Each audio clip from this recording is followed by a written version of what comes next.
Frères et sœurs, bonjour. Je suis heureux de vous retrouver par l'intermédiaire de ce petit film, même si j'aurais de loin préféré vous rencontrer chacun personnellement ou lors d'une rencontre communautaire, week-end ou en maisonnée. Voilà, effectivement, en ce moment, depuis quelque temps maintenant, nous vivons une deuxième épreuve. Deuxième épreuve parce que deuxième confinement qui est un moment vraiment difficile, je pense, autant pour les uns que pour les autres. Moment difficile de ce confinement parce que eh bien, nous sommes privés profondément de ce qui rend le cœur de notre nature humaine, sa dimension sociale. Rappelons-nous que parce que nous sommes tous créés, qui que nous soyons, à l'image et à la ressemblance de Dieu, eh bien, nous sommes appelés à vivre en communion les uns avec les autres. Nous sommes appelés à vivre de cette communion. C'est elle qui nous permet d'exprimer la profondeur de ce qu'est notre vie. Voilà. Alors, nous vivons cette période difficile qui rejaillit bien sûr sur toute notre vie sociale, sur nos amitiés, nos relations, mais qui aussi a des implications majeures sur notre vie communautaire, pour nos maisonnées où nous ne pouvons plus nous retrouver, mais bien sûr aussi dramatiquement sur ce qui devrait être le cœur, le sommet, le centre de chacune de nos vies, le mystère même de l'Eucharistie. Et même pour moi qui ai cette chance de pouvoir célébrer chaque jour, je peux vous dire combien c'est une tristesse pour moi, non pas de célébrer, mais de célébrer seul, ou avec un public vraiment réduit, les personnes avec lesquelles je suis confiné. Parce qu'on n'est jamais prêtre simplement pour soi et pour son Eucharistie, mais on est prêtre pour un peuple, pour célébrer avec d'autres et pour d'autres. Donc voyez-vous, là, moi j'ai aussi cette tristesse. Alors quand même, au milieu de peut-être quelques nuances d'espérance, je ne sais pas si le confinement était la bonne solution, la bonne décision, mais en tout cas, je pense qu'il faut nous réjouir, parce que déjà, il porte du fruit, et l'épidémie commence à ralentir grâce à ce confinement. Donc, même si c'est une épreuve pour beaucoup d'entre nous, eh bien réjouissons-nous au moins qu'elle porte du fruit, à défaut d'être sûr que ce soit la meilleure solution, mais ça, laissons les spécialistes répondre à cette question. Réjouissons-nous déjà des progrès face à cette épidémie et attendons avec espérance le jour où nous pourrons de nouveau nous retrouver pour ensemble partager en maisonnée, pour ensemble vivre l'Eucharistie. Voilà, mais voyez-vous, frères et sœurs, si nous sommes privés de l'Eucharistie, nous ne sommes pas pour autant privés du Christ, de cette présence réelle du Christ. Voilà, souvent, quand on parle de la présence réelle du Christ, on pense à l'Eucharistie. Jésus-Christ, vrai Dieu et vrai homme, qui est vraiment venu s'incarner et qui se donne à nous dans cette nourriture du pain et du vin, qui sont devenus vraiment le corps et le sang du Christ. Et il y a là vraiment une présence réelle. Mais il nous faut nous rappeler que le Christ n'est pas uniquement présent réellement sous l'aspect de l'Eucharistie, il y a d'autres formes de présence réelle du Christ dans notre vie chaque jour. Et là, je voudrais revenir sur deux autres formes de présence réelle du Christ. Et en ce sens, je pense que, voyez-vous, ce confinement peut être pour nous l'occasion de redécouvrir ces autres formes de présence réelle du Christ. Et donc, cette deuxième forme de présence réelle du Christ, sur laquelle je voudrais m'arrêter quelques instants avec vous maintenant, c'est la présence réelle du Christ dans sa parole. Le Verbe de Dieu s'est fait chair. Et les pères du Concile Vatican II ont aimé nous redire que Marie avait déjà pleinement accueilli le Verbe de Dieu dans son cœur avant de l'accueillir pleinement dans son corps. La parole de Dieu, c'est le Verbe de Dieu. La parole de Dieu, c'est Dieu lui-même. La parole de Dieu est présence réelle de Dieu, du Dieu vivant.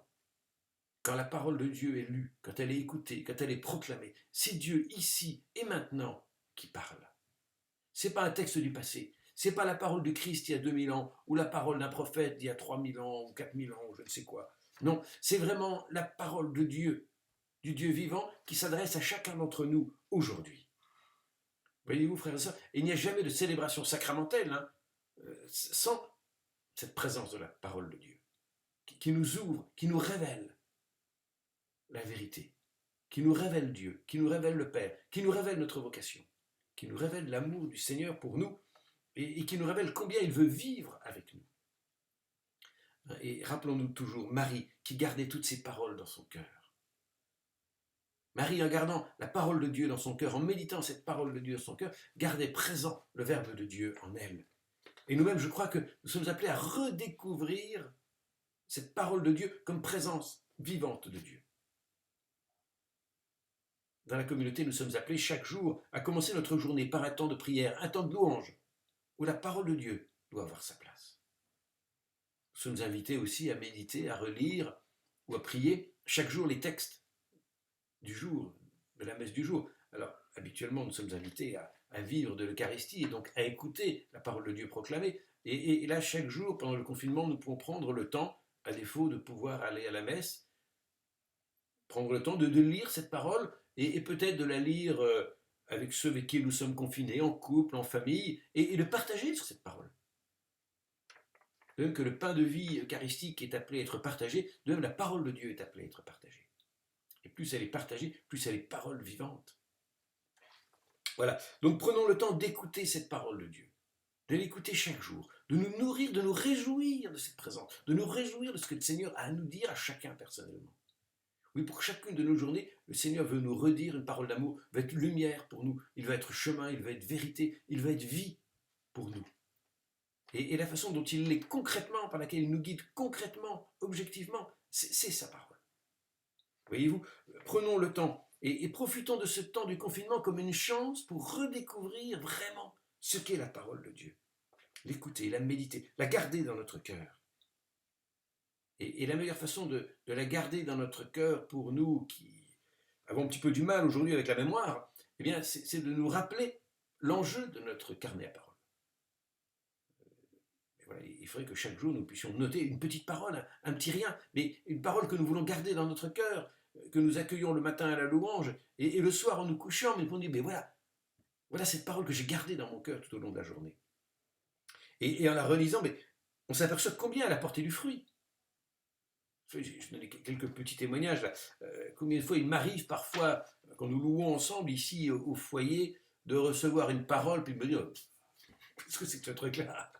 Je vois pas en quoi ça va m'aider aujourd'hui, et puis je la garde comme ça, et puis tout d'un coup, un moment dans la journée, arrive une question, arrive un moment délicat, et puis je vois pas quoi faire, et puis tout d'un coup, la parole du matin me revient. Et c'est la réponse du Seigneur. Le Seigneur était là. Dès le matin, il préparait ma journée, et voilà. Et j'ai plusieurs exemples que je pourrais vous donner comme ça, mais vraiment, vous voyez, revenons à cette parole du Seigneur qui est vraiment présence de Dieu à nos côtés, qui vient vivre avec nous, qui est là. Vous voyez, je crois que profondément, ce temps de confinement doit être un temps pour nous, pour renouveler notre foi en la parole, pour renouveler notre amour de la parole de Dieu. Et je crois que là, il y a un enjeu majeur pour nous, qui est à travers ce renouvellement de notre foi en la parole de Dieu, et ce renouvellement de notre amour pour la parole de Dieu, c'est l'occasion pour nous d'être renouvelés aussi dans nos partages de maisonnée. Oui. Être renouvelés dans nos partages de maisonnée, parce qu'alors nous allons pouvoir partager mais tout ce que le Seigneur a pu nous dire de beau, d'extraordinaire, de magnifique, chaque jour. Chaque jour, le Seigneur était là. Chaque jour, le Seigneur m'a parlé. Alors parfois, trop souvent, voyez-vous, frères et sœurs, on se dit en maisonnée, ah ben voilà, j'ai pas reçu grand-chose cette semaine, ça a été un peu le désert, ça a été un peu la nuit spirituelle. Est-ce que j'ai pris le temps de louer? Est-ce que j'ai fait cet effort de louer? Est-ce que j'ai pris le temps de me lever 5 minutes plus tôt pour pouvoir louer le Seigneur? Est-ce que j'ai pris le temps, les moyens d'ouvrir la parole de Dieu, de l'écouter? Est-ce que j'ai laissé une chance au Seigneur de pouvoir me parler, de pouvoir me révéler son amour miséricordieux qu'il a pour moi? C'est pas tant je viens des airs, c'est moi qui trop souvent et malheureusement fermé mon cœur et qui n'ai pas pris le temps de m'ouvrir à cette présence. Voilà, ce sont les manques d'amour que nous avons tous. Hein. Et je dis nous parce que c'est moi le premier. Hein. Moi le premier, j'ai du mal et voilà. Et c'est la richesse de notre vie communautaire, de nous encourager, de nous porter les uns les autres. Hein. Nous sommes frères et sœurs pour nous soutenir. Nous sommes une aide les uns pour les autres, pour nous appuyer les uns sur les autres et nous porter. Je peux à la fois m'appuyer sur mes frères et j'ai à les porter. Voilà. Et c'est le deuxième point sur lequel je voudrais maintenant insister un peu. Il y a une deuxième, plutôt une troisième forme de présence réelle du Christ qui s'appelle le frère. Hein, on a vu la présence réelle du Christ dans l'Eucharistie, mais dont nous sommes un peu privés en ce moment. Il y a la présence réelle du Christ dans sa parole. Et la troisième forme de présence réelle, c'est la présence réelle du Christ dans le frère. Rappelez-vous Matthieu 25. Tout ce que vous avez fait au plus petit d'entre les miens, c'est à moi que vous l'avez fait. Mais quand avons-nous vu, Seigneur, quand est-ce que nous t'avons vu nus, pauvres, malheureux, emprisonnés, seuls, affamés, etc.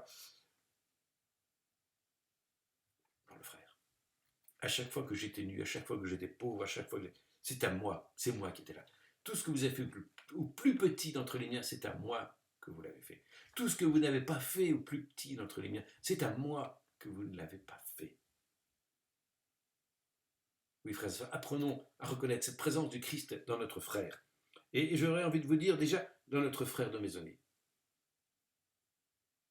Est-ce que je prends le temps, pendant ce temps de confinement, de penser à tel ou tel frère de maisonnée, ou frère ou sœur de communauté qui est un peu plus seul, qui vit plus difficilement ce confinement, ou sa vie d'une façon plus générale? Est-ce que je prends le temps de l'appeler, de lui passer un petit coup de téléphone, une fois dans la semaine? Voyez-vous, si nous sommes une communauté, c'est pas simplement parce qu'on est heureux de se retrouver entre nous. C'est parce que le Seigneur nous fait ce cadeau de la communauté pour y exercer le charisme de la charité. Nous ne pouvons pas évangéliser si nous ne vivons pas d'abord la charité et si nous ne la vivons pas d'abord entre nous. Et rappelons-nous que la charité, c'est porter sa croix. La charité, c'est nécessairement un effort que je fais pour mon frère, parce que je l'aime, parce que je veux son bonheur, parce que je veux sa joie, parce qu'il a du prix à mes yeux. Alors je prends ma croix et je la porte parce que je l'aime, ce frère. Et ce frère qu'il est parfois difficile d'aimer, parce que celui-là j'ai peut-être du mal, parce que j'ai des difficultés avec l'un ou avec l'autre, ou parce que voilà, ou parce que j'ai pas le temps. Bienheureux frère qui me bouscule, il vient m'inviter à me convertir pour vivre la charité d'une façon véritable. Frères et sœurs, que la parole de Christ nous nourrisse, qu'elle soit notre espérance, qu'elle soit notre joie pendant ce temps de confinement, et qu'elle nous aide à grandir en charité les uns vis-à-vis des autres pour aimer tous nos frères vers lesquels le Seigneur nous enverra à la sortie de ce confinement. Bonne maisonnée, à bientôt!